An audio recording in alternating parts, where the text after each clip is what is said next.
धन्यवाद उपसभापति महोदय।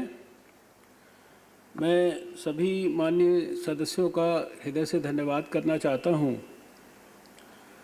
और अपनी बात को इस बात से शुरू करना चाहता हूं कि जैसा मैंने शुरू में ही कहा था कि एपिडेमिक्स एक्ट में जो अमेंडमेंट लाया गया अप्रैल के महीने में, वो एक विशेष किस्म की जो विषम परिस्थिति देश में कोविड के संदर्भ में पैदा हुई थी, उस संदर्भ में इस एक्ट के अमेंडमेंट को ऑर्डिनेंस के रूप में लाया गया था और उसको अब संसद की जानकारी में लाया जा रहा है। बहुत सारे जो सुझाव यहाँ पर दिए गए हैं, बहुत सारी और जो चीज़ें होनी चाहिए, सिर्फ जानकारी के लिए दो बातें मैं कहना चाहता हूँ कि बहुत सारे विषय तो नेशनल जो बायोलॉजिकल इमरजेंसी से जुड़े हुए संदर्भ हैं, वो नेशनल डिज़ास्टर मैनेजमेंट एक्ट के तहत IPC 269, 270, 271 के तहत और CRPC 144 के तहत भी कवर होते हैं। इसके साथ साथ इस सदन को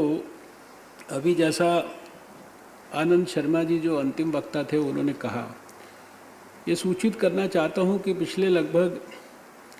3-4 वर्षों से लगातार हमारी सरकार इन सारे जो बायोलॉजिकल इमरजेंसी से जुड़े हुए एपिडेमिक हो, पेंडेमिक हो, इस संदर्भ में जितने भी विषय उठ सकते हैं और जिनके बारे में एक संपूर्ण कॉम्प्रिहेंसिव ऑल इंक्लूसिव अप्रोच होनी चाहिए, इसके संदर्भ में सरकार एक नेशनल पब्लिक हेल्थ एक्ट पर ऑलरेडी काम कर रही है। और पिछले जो 3-4 साल का जो हम लोगों का अभी तक का अनुभव है वो भी थोड़ा सा शेयर करना चाहता हूँ, क्योंकि उसके संदर्भ में उसके बहुत सारे प्रोविजंस के बारे में अभी यहाँ शायद उसमें जो अभी आनंद शर्मा जी ने कहा, नेशनल टास्क फोर्स और बहुत सारे स्टेक होल्डर्स, एक्सपर्ट्स के साथ कंसल्टेटिव प्रोसेस, वो सारा कुछ उसमें हुआ है, हो रहा है। लेकिन जो लॉ डिपार्टमेंट है उसने हमें बड़े स्पेसिफिक ओपिनियंस दिए कि इसमें सभी स्टेट्स के पूरी तरीके से हर प्रकार के सुझाव जो है इसमें इनकॉर्पोरेटेड होने चाहिए। शुरुआती 1-2 वर्षों में हमारे बहुत प्रयास के बावजूद भी हमें केवल 4 स्टेट्स से, मध्य प्रदेश, त्रिपुरा, गोवा और हिमाचल प्रदेश, 4 स्टेट से हम लोगों को केवल सुझाव प्राप्त हो पाए।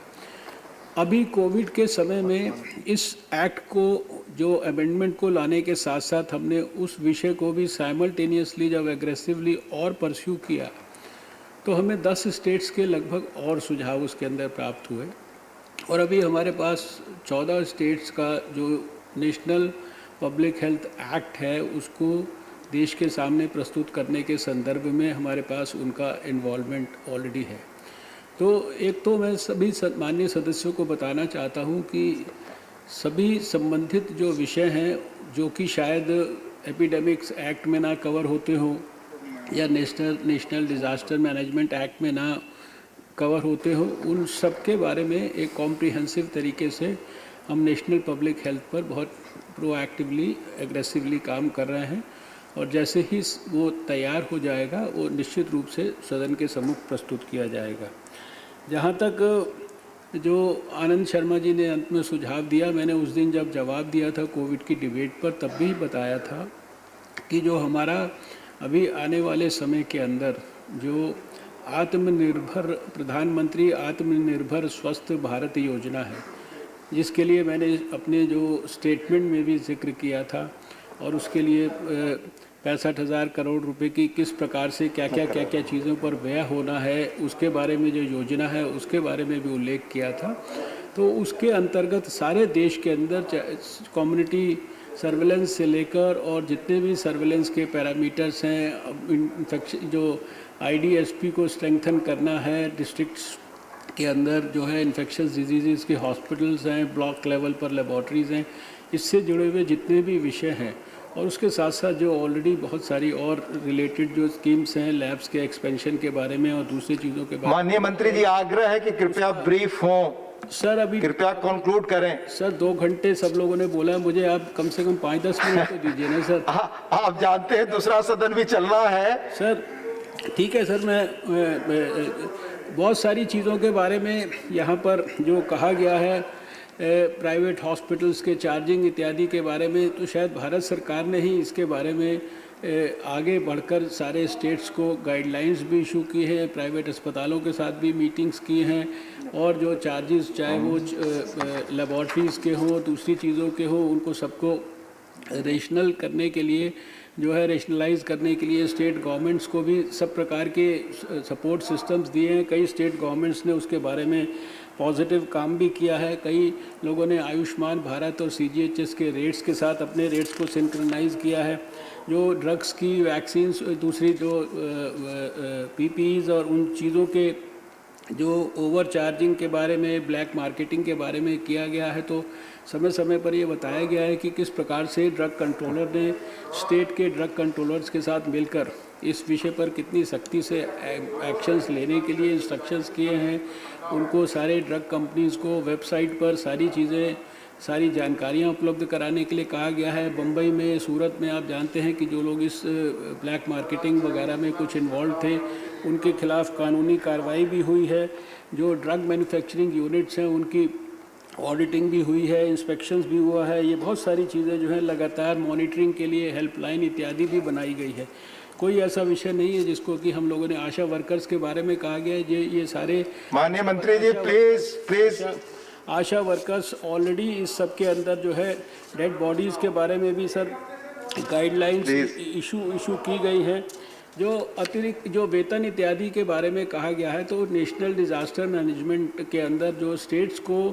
पर्याप्त मात्रा में उसके अंतर्गत भी, और जो हमारा नेशनल हेल्थ मिशन है उसके अंदर जो है पर्याप्त मात्रा में सर फंड्स भी दिए गए हैं उनको सैलरीज देने के लिए, और बहुत सारे स्टेट्स ने उसका हम लोगों को कंप्लायंस भी दिया है। मैंने उस दिन अपने जवाब में भी कहा था कि PPEs इत्यादि जिसके बारे में अभी भी लोगों ने चर्चा की है, इतनी मात्रा के अंदर PPEs और वेंटिलेटर्स और N95 मास्क स्टेट्स को दिए हैं। बहुत सारे स्टेट्स ने तो हम लोगों को उनको रिसीव करने के लिए उनके पास स्थान नहीं है रखने का। इसके बारे में भी जो है बहुत सारी जो हमारे जो मेडन स्पीच दी गई उसके संदर्भ में मुझे इतना कहना है कि माननीय मंत्री जी प्लीज समय का ध्यान रखिए सर। सिर्फ प्लीज 5 मिनट और सर, सिर्फ 5 मिनट। मेडन स्पीच के बारे में मुझे इतना केवल कहना है कि प्रधानमंत्री जी ने विषम परिस्थितियों के बावजूद किस प्रकार से प्रधानमंत्री आत्मनिर्भर भारत की और प्रधानमंत्री गरीब कल्याण योजनाएं और स्वास्थ्य के लिए जो योजनाएं जिनका मैंने बहुत विस्तार से उस दिन उल्लेख किया था, वो सारा का सारा प्रस्तुत किया है। एक राष्ट्रीय नेता के एक ट्वीट के साथ साथ अगर इस देश को ये भी बताया जाता उस स्पीच में कि पिछले 9 महीने में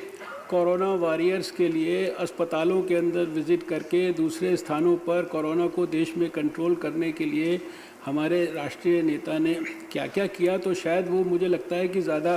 प्रासंगिक। माननीय मंत्री जी प्लीज खत्म करें आप सर प्लीज। जो अभी सर अब ये बहुत सारी बातें हैं जो यहाँ पर कही गई हैं जिनका मैं समझता हूँ कि सर उल्लेख जवाब मैंने। माननीय मंत्री जी प्लीज खत्म करें। ठीक है सर, आप चाहते हैं कि मैं नहीं सर, आप भी जानते हैं। मैं ठीक है सर, मैं अपनी बात को ये एक अंतिम बात कहकर मैं समाप्त करता हूँ। 14 अगस्त को मैं ऑल इंडिया इंस्टीट्यूट में एक कार्यक्रम में गया था। रेजिडेंट डॉक्टर्स ने वहाँ पर ब्लड डोनेशन कैंप ऑर्गेनाइज़ किया था, और जब मैं गया तो उन्होंने मुझे एक तस्वीर के सामने ले जाकर खड़ा किया और एक माइक दिया। उस तस्वीर पे भारत का नक्शा था, और हर स्टेट के अंदर जो कोरोना वॉरियर्स, चाहे वो डॉक्टर्स थे, चाहे वो नर्सिस थे, चाहे वो दूसरे स्वास्थ्य से जुड़े हुए कर्मचारी थे, उनकी तस्वीर के साथ उसको पूरे देश के नक्शे के ऊपर लगाया था। मेरी आंखों से जो आंसू हैं वो डबडबाने लगे, वातावरण बहुत इमोशनल हो गया। और 245 ऐसे लोगों की तस्वीर उन्होंने हमें दिखाई। अभी यहाँ पर ये सवाल रखा गया है कि इनकी संख्या के बारे में सरकार के माननीय मंत्री जी प्लीज ये हम जानते हैं कि सारे देश में इस प्रकार की जो दुर्भाग्यपूर्ण स्थिति जो है हर रोज़ पैदा हो रही है, इसके आंकड़े स्टेट्स के पास होते हैं और स्टेट से जो कुछ हमें जानकारी देता है, किसी भी समय पर इसकी कोई एग्जैक्ट जानकारी जो है, अगर हमने मान लीजिए कोई एग्जैक्ट नंबर हम नई मुंह से बोल रहे हैं, इसका मतलब ये नहीं कि सरकार इस विषय के लिए संवेदनशील नहीं है। शायद मैं समझता हूं कि मंत्री जी पूरा सदन फिर सैनिटाइज होना है लोकसभा बैठने के लिए, कृपया कंक्लूड करें। प्रधानमंत्री मोदी जी की सरकार से ज़्यादा सर इस विषय पे कोई, मैं समझता नहीं कि कोई संवेदनशील हो सकता है। इसलिए इस संवेदनशील एक्ट के अमेंडमेंट के बारे में मैं चाहता हूं कि सब लोग इसको धन्यवाद माननीय मंत्री।